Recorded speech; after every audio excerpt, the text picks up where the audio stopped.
Agora a gente vai conversar sobre um tema muito bacana e necessário, viu? Eu estou recebendo aqui no estúdio Renata Lourdes, ela que é Executive Coach, consultora de RH e está aqui conversando com a gente hoje sobre um bate-papo muito necessário, principalmente agora para essa época de final de ano. Por quê?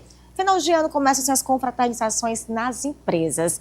E aí, Renata, muito bom dia. Prazerzão te receber aqui hoje no programa. A gente já estava aqui batendo um papo muito bom antes de começar a nossa entrevista.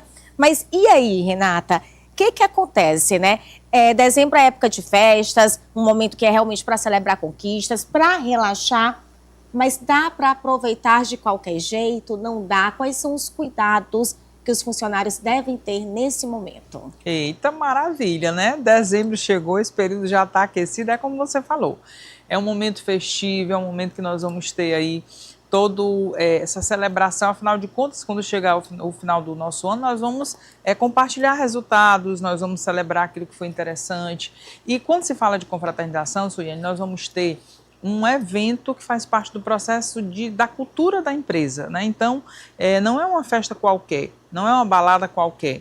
É um marco, é um evento que faz parte do processo da cultura e que esse celebrar ele chega. Então é importante que você se engaje para poder participar, para poder se situar na sua imagem profissional. A gente costuma destacar que a nossa imagem profissional, ela envolve os nossos resultados, a nossa postura, a nossa educação e envolve também a maneira como a gente se reporta àquilo que a gente entende da nossa carreira e do que a gente quer comunicar para as pessoas, né? Então, essa comunicação, embora seja um ambiente festivo, leve, positivo, também tem que trazer uma comunicação que não fuja do teu profissionalismo, que a gente costuma dizer assim, que por mais que os ambientes sejam familiares, mas a gente tem que lembrar que a gente, em todos os eventos da empresa, a gente não está na nossa casa. Sim. Então, você precisa ter esse ponderamento, entender que ali você pode aproveitar da melhor maneira possível e a partir daí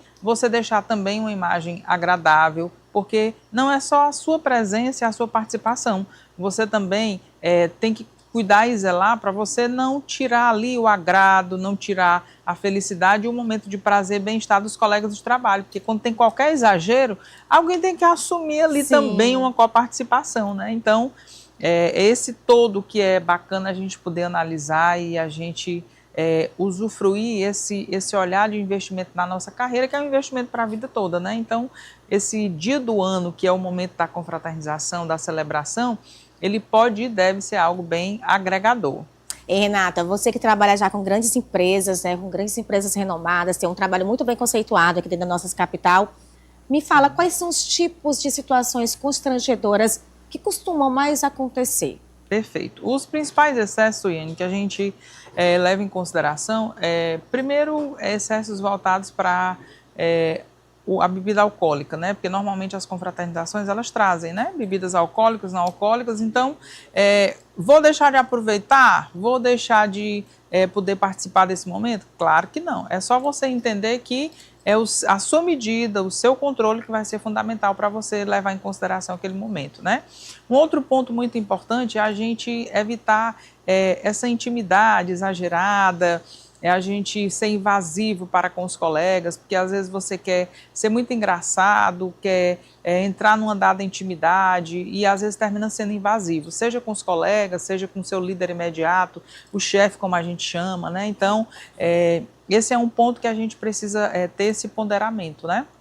Uma outra coisa que nós observamos também dentro dessa nossa experiência é ter esse alinhamento, né, de cuidado com o posicionamento digital, porque hoje nós estamos sempre com o celular gravando e a gente precisa respeitar também o espaço dos colegas, né? Não é porque você está vendo um colega que está na pista de dança ou um colega que ele tem um perfil mais engraçado, mais arrojado, que você acha que você tem que gravar, ridicularizar e promover um excesso e até chegar a desrespeitar a imagem dos colegas, divulgar onde não se deve, né? Então esse ponderamento ele é extremamente importante. E perder o total controle, né? Às vezes, pelo excesso de bebida, as pessoas perdem o controle, tem alguma agressividade, alguma discussão. Então, esse tipo de comportamento, isso é muito ruim porque tira o brilho, né? O brilho da festa, o brilho do bem-estar das pessoas, né?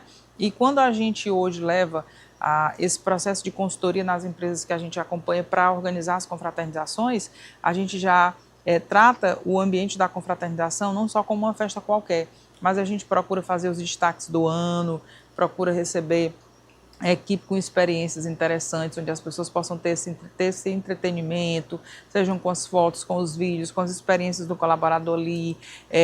A gente tem um momento de poder, dependendo da festa, da organização, ter essa parte inicial do cerimonial, para tudo dar sentido e propósito àquele momento e as pessoas aproveitarem da melhor maneira possível esse clima que é o que a empresa deseja passar. E Renata, a gente tem aquela coisa de, não sabe brincar, não brinca. Não ir é uma opção? Perfeito. Suiane, eu gosto sempre de destacar assim, a confraternização ser parte da cultura da empresa, atente para isso. Você deve se sentir como colaborador, parte da empresa. Você passa o ano todo na empresa. Uma empresa, quando ela organiza uma confraternização, ela cuida de detalhes, ela prepara tudo com muito amor. Então, a ideia não é que os colaboradores faltem, se ausentem, mas que exista esse pertencimento, tá? Então, quando você se ausenta da confraternização e você não justifica por qualquer motivo que foi relevante por uma demanda sua pessoal, você está também dando uma leitura daquele seu comportamento. E aí, a empresa ela pode entender que é resistência, ou não engajamento, ou dificuldade de relacionamento. Então, a ideia é a gente poder se resolver na nossa prática na empresa. Se você está na empresa que você está, então se permita se envolver, se engajar, fazer teu diferencial.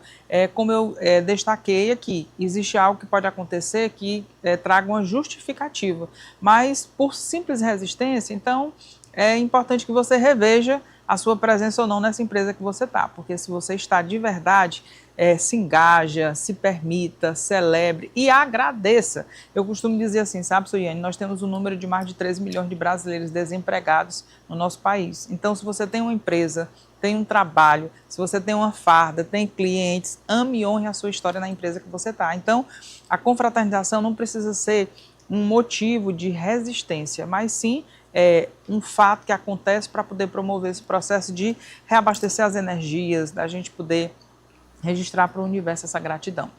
É isso, e Renata, o que não fazia assim de forma nenhuma numa confraternização? Perfeito. Então, atente, né, para evitar excessos, evitar indiscrição, evitar também exageros no dress code, na sua vestimenta, evita determinados tipos de vestimentas que não estão compatíveis com o horário, com o ambiente e também com o meio em que você está. Se adequa direitinho para você poder fazer esse alinhamento daquilo que vai ser interessante para a sua imagem diante do seu marketing pessoal. Não precisa também ficar ali isolado, não se permitir interagir, conversar. Normalmente as empresas elas vão envolver as equipes, que pode ser daquela mesma unidade, de filiais, de regionais diferentes. Então, procura conversar com os colegas, não precisa você deixar de ser você, mas demonstre uma postura de abertura, de predisposição para estar ali demonstrando ser agradável. E lembrar que o clima é festivo, né? Então, procura chegar no horário, existe uma programação, né? A impontualidade ela é ruim, porque às vezes a empresa tem um cerimonial e quando todos não estão, isso prejudica um pouquinho ali para o andamento das atividades. Então, essa é a ideia, a gente evitar todo excesso, porque todo excesso é ruim, né? Como a gente costuma dizer, nem 8 nem 80. Aproveita o equilíbrio e usa também isso para poder confraternizar aí o ano, o trabalho e as entregas. Buscar esse equilíbrio, né? É difícil, mas a gente precisa buscar esse equilíbrio, né? É verdade. E o que eu quero dizer para você, Suiane, assim, que a gente tem feito confraternizações ao longo de toda essa nossa história. Então, assim, se envolver, dá para aproveitar, dá para ser feliz. Olha, enxergar a sua empresa. Sim. Enxerga a tua empresa, vê como é que é o comportamento cultural da empresa. E aí você vai se adequando e não precisa ser um fator para gerar mais conflitos, mas sim um fator para promover de fato essa preparação e essa transição. Por quê? Porque nós estamos findando um projeto de um ano de entregas para a gente poder se preparar com energia e com esse reconhecimento do que vem pela frente, né? Então, essa é a pedida e é com diálogo, com presença, com uma boa comunicação que a gente consegue aproveitar da melhor maneira possível. Olha, adorei, viu, Renata? Adorei aqui as Ótimo, dicas opa. super essenciais, importantes nessa época Sim. do ano, porque realmente não dá para exagerar. Tem que ter, a gente tem que buscar esse equilíbrio e se dá bem, né? Participar das confraternizações, dos eventos que a empresa traz, como você disse, se entregar ali de fato, exatamente, de corpo e alma para o que você está fazendo, né? Excelente, Suiane, gratidão, e isso é importante, né? E a confraternização são os treinamentos, são as atividades de engajamento, é a corrida, é o teu trabalho, é o cliente, quer dizer, tudo que envolve eventos, atividades que possam proporcionar isso vai fazer a diferença. É isso, Renata, muito obrigada. Gratidão, minha querida. Muito obrigada, espero que você